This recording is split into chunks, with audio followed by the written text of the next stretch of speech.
Hello, hi, and welcome to this episode of the Mandy Meyer podcast, South Africa's #1 health and fitness and fat loss podcast. I'm joking, it's not really. I think we ranked like number 1056 million. I think. I don't know. I speak under correction. We can get ranked higher if you rate and review this podcast like crazy. 5-star rating, 5-star rating, review, 5-star rating. Amazing podcast. Boom, we'll get to the top of the ranks of the podcast charts in South Africa. Welcome to this episode. Let's get on with it.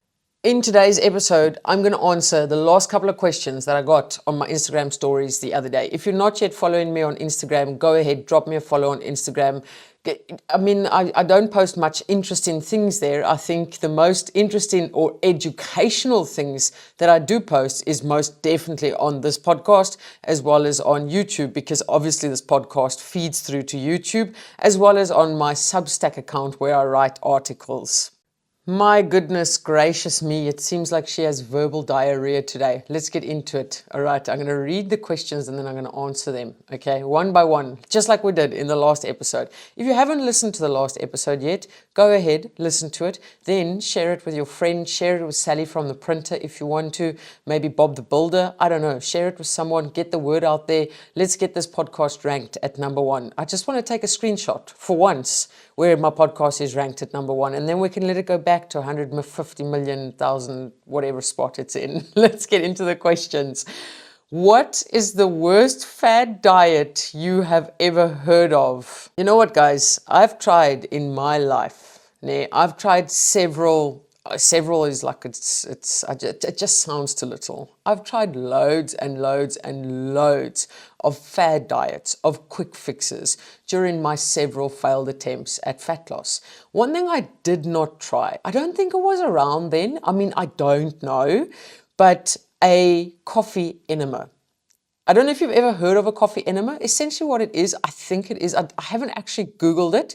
From what I understand is you push coffee up your bum. I think it's in a liquid form where you like squirt it up your bum, and supposedly it cleans out your colon, and supposedly that helps with weight loss. Now again, I speak under correction. I don't know if that's the exact science behind a coffee enema, but I couldn't think of anything fucking worse than pushing something like that up my bum to try and lose weight. Like, I know there's many fad diets and quick fixes out there, and there's some of them that are horrendous and they cut the calories down to like 200 calories per day. And I actually think there might even be a diet, and again, I speak under correction, there might even be a diet called the starvation diet. I could be very wrong there, don't hold me to it.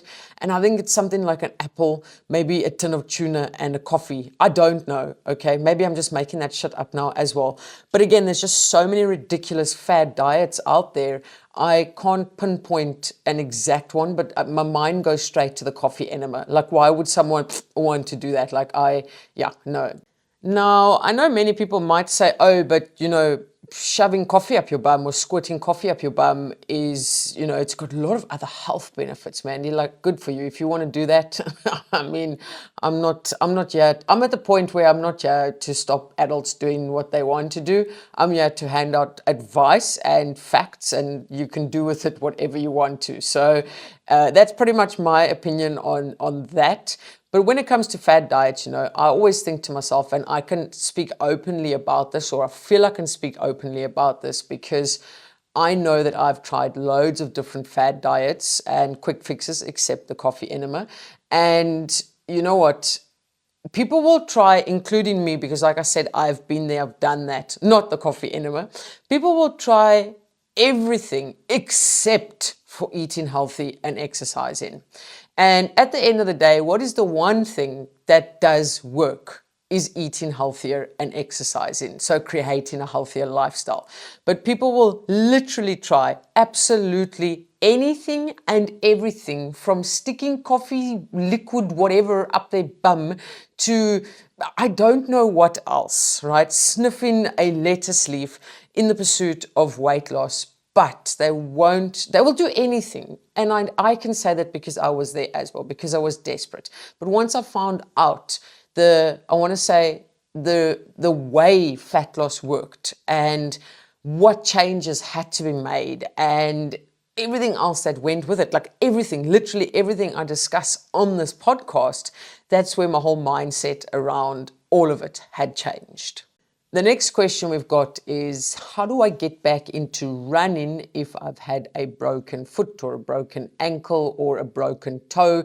I'm using different sort of things that have been broken in case one person has broken a toe and another person has broken an ankle. But in general, how would you get back into running if you have been injured and you haven't been running for a long period of time? And what I'm going to say now, a lot of people might not necessarily like, but you have to not look at where you were prior to being injured. You have to look at where you are now and start from where you currently are at right now, not where you were a year ago when you weren't injured. If I look at myself, for example, a year ago, October, I was running Cape Town Marathon and I was running it at my fastest time. So a 42-kilometer race, and I was running it at my fastest time. Fast forward a year later, a year of niggles, a year of sort of health concerns and everything else that goes with it. I ran my first 5 kilometer, and I'm so super fucking proud of it. I ran my first 5 kilometer this week, and I ran it at the slowest pace I've probably ever run a 5 kilometer, but you know what? We have to start somewhere. So my biggest thing is your mindset around it is, I'm not going to look at where I was a year ago prior to all my injuries and niggles and whatever else is going on. I'm going to look at it now. What can I do now to start building consistency within my running again, or within my exercise again, right? So whoever is listening to this, first and foremost, please get the go-ahead from your doctor or from your physiotherapist or whoever it is to make sure that there's no more breakage anywhere in any part of the body. Even if that is, if you have been sick or whatever it is, first go to your medical professional and check with them if it's okay, if you can start exercising again. Then from there, just start with the basics. And again, it's a mindset shift. It's a mindset thing where you got to be okay with starting with where you are currently at. And again, it's the same with weight loss. I use weight loss as an example. A lot of people will come to me and be like, oh, I want to weigh 70 kilograms. And I'll be like, okay, but why do you want to weigh 70 kilograms? That's what I weighed. Oh, Mandy, that's what I weighed 20 years ago before I had my 3 kids. I'm like, oh, for fuck's sakes, life has changed. It's been 20 years. You've had 3 kids. You can't base your goals on now where you were 20 years ago. You need to start working with what you have now, where you are currently at now. Work your way towards a realistic goal based on where you're currently at, okay? So that's the most important thing. So for me to get back into my running, my biggest thing right now is just consistency. And my consistency might look very different to someone else's consistency. I have barely run for 8 months. Okay, so my consistency is not going to be consistently running 3 or 4 times a week. Right now, my goal is once, max twice a week, max twice a week. And even in saying that, I need to be realistic about it, because I know in 2 weeks' time, I've got a little procedure that I need to go for, and that's going to put a little bit of a stop to the running or the exercising as well, okay?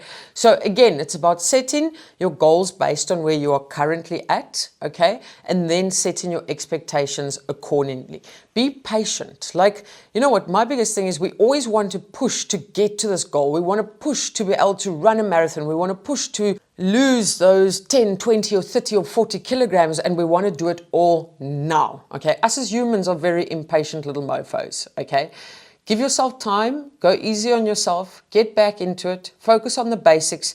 If you must start with a run-walk strategy, or even just a walk, run strategy, do that. But what you will notice is, because you have previously been in a, I want to say, in an area where you have, not necessarily in an area where you've been living, but in a space or period of your life, or a time period or a phase where you were running or walking a lot and smashing those steps, what you will find is that it will come back to you quicker than what it did when you first started doing it, right? So just be easy on yourself, be patient, be gentle on yourself, get into the swing of things, focus on the basics, start where you're currently at, and then gradually, just gradually, bit by bit, increase the mileage, little bit by little bit, whatever you're comfortable with. And I think that's the most important thing, right? The next question we've got is, why do we never see you Why do we never see you advertise any products and attend any launches like the rest of the influencers out there on social media? Look, I'm already laughing. I'm already laughing when I'm answering this question or just reading this question. The reason why I don't do that is because I don't want anyone, any company having a hold over me, having a say over my social media account and my social media posts in a way that it negatively impacts you guys as the followers. Now, what I mean by that is anyone who goes to, say, influencer launches, or they go to brand products, or they promoting brand products and they're getting paid for it or whatever it is, they're probably going to need to sign some contracts. I've looked at some of the contracts from some of the bigger companies that have approached me, and it's actually quite frightening to see what they expect of you. They expect X amount of posts per week. They expect X amount of, I want to say, reviews of their products per week, whether it's on your blog, whether it's on your YouTube channels, or wherever it is. And I'm just not for that, because if I sit here and I'm wearing my Crocs, which realistically, I'm really wearing my Crocs at the moment, I want to be able to say to you that these Crocs are the most comfortable things in my entire life. My feet have never felt this level of comfort. It's like a 5-star hotel, right, that my feet are living in when I put my Crocs on. And I want to be able to say that to you, knowing that it's an unbiased opinion on the product that I have got. So, for example, my iPhone, Apple is not giving me this iPhone and saying I need to promote it. I'm not really promoting the iPhone. It was just the only thing on my desk here. But I use it because I enjoy using it, right? I'm not using it because I want to influence people. And when I started my social media accounts, I made a very big promise to myself. And that promise was, I almost swore the Cape Town P word. My promise to myself was, I'm not going to take these people for pooples, right? It's essentially what that means. And anyone in Cape Town will know what P word I almost wanted to use or almost use as opposed to the word poople. But I don't ever want to take you guys, like, I don't ever want to take you guys for a ride and make you believe shit, right? And that's always been my promise to myself from the day that I started my social media accounts. Like, I earn my income from my coaching business. That's the only place I earn income from. So I can post whatever I want on my podcast, on my social media accounts, on my Substack article, on my YouTube channel. Like, I can literally post anything I want. Whereas a lot of people that do brand deals and everything else, I'm not saying they can't post what they want, but there's a certain amount of posts that they have to do for certain companies that are paying them. And I don't want that shit. And I don't want to come here and say to you guys, oh, this is the best camera cap. It's a fucking camera cap. I mean, you know. And you know what? Some people, influencers, their main goal is to build a following. Now, as soon as they get a following, number one, look at me. They think the sun shines out of their ass, okay? They just make as though you didn't hear me saying that. Then number two, they can rake in some big money if they have got a huge following. I got offered a brand deal a while ago, and I say this just to give you guys context. I got offered a brand deal a while ago that would have paid my rent for 3 months. Okay, obviously I declined it. I mean, I declined it because I'm like, I don't do brand deals. And the person on the other side of the email was like, I think they were so confused because I must have been the first person that declined a brand deal like that. So in short, to answer your question, because I've totally gone off track here, the reason why, and you know what, I don't see myself as an influencer. I don't even see myself as a content creator. I see myself as an educator because that's what I do. That's my main goal. And an influencer is someone that takes people for a poo-poo, okay? You see, I had to hesitate there. I get so angry when I think of influencers because I know what's happening in the background. They're taking all of you guys for a ride, right? It's not everyone, okay? Not everyone. Let me take that back. Not everyone. Your content creators and your educators, you will be able to see a massive difference between people like that and people who are influencers, because influencers will be like a highly decorated Christmas tree. They'll come with all their different products, whether it's earrings and eyeshadow. So they're a health and fitness and fat loss influencer, for example, but now they're promoting to you bikinis, they're promoting to you flip-flops, they're promoting to you earrings, eyeshadows, bikini waxes, where you can get your whatever you want to get pierced, where you can go and get that pierced. And then I'm like, okay, but how did we get this far into it where, you know, you started with health and fat loss and now you've become a fucking fashion model? Like, I just don't get it. I can't wrap my head around it, but maybe you guys can, and that's also 100% fine. Again, at the end of the day, this is my podcast and it's my personal opinion, and you know, just be very careful of it. And that's the reason why I'm not an influencer, is because I don't have my ears pierced and I can't promote earrings, and I don't necessarily like walking around in a bikini. It's my birthday suit or fully clothed, right? Like, so I actually don't have an answer to that. Except for the fact that I made a big promise to myself, and that promise was never to take any of you guys for a poo-poo, and to try and educate as many people, you know, with my free content as possible, and then making income through my paid for coaching, right? And that's exactly what I do. And you know what? I'm not making millions, but that's never been the goal. The goal has been to help as many people as possible. And yes, I'm earning a living from my coaching business, but I'm also sleeping well at night knowing that I'm not taking anyone for a poo-poo, and that I'm really out there just trying to help people. And that is what ultimately makes me happy. Not giving away fucking air fryers that some company paid me to give away, or, you know, shit like that.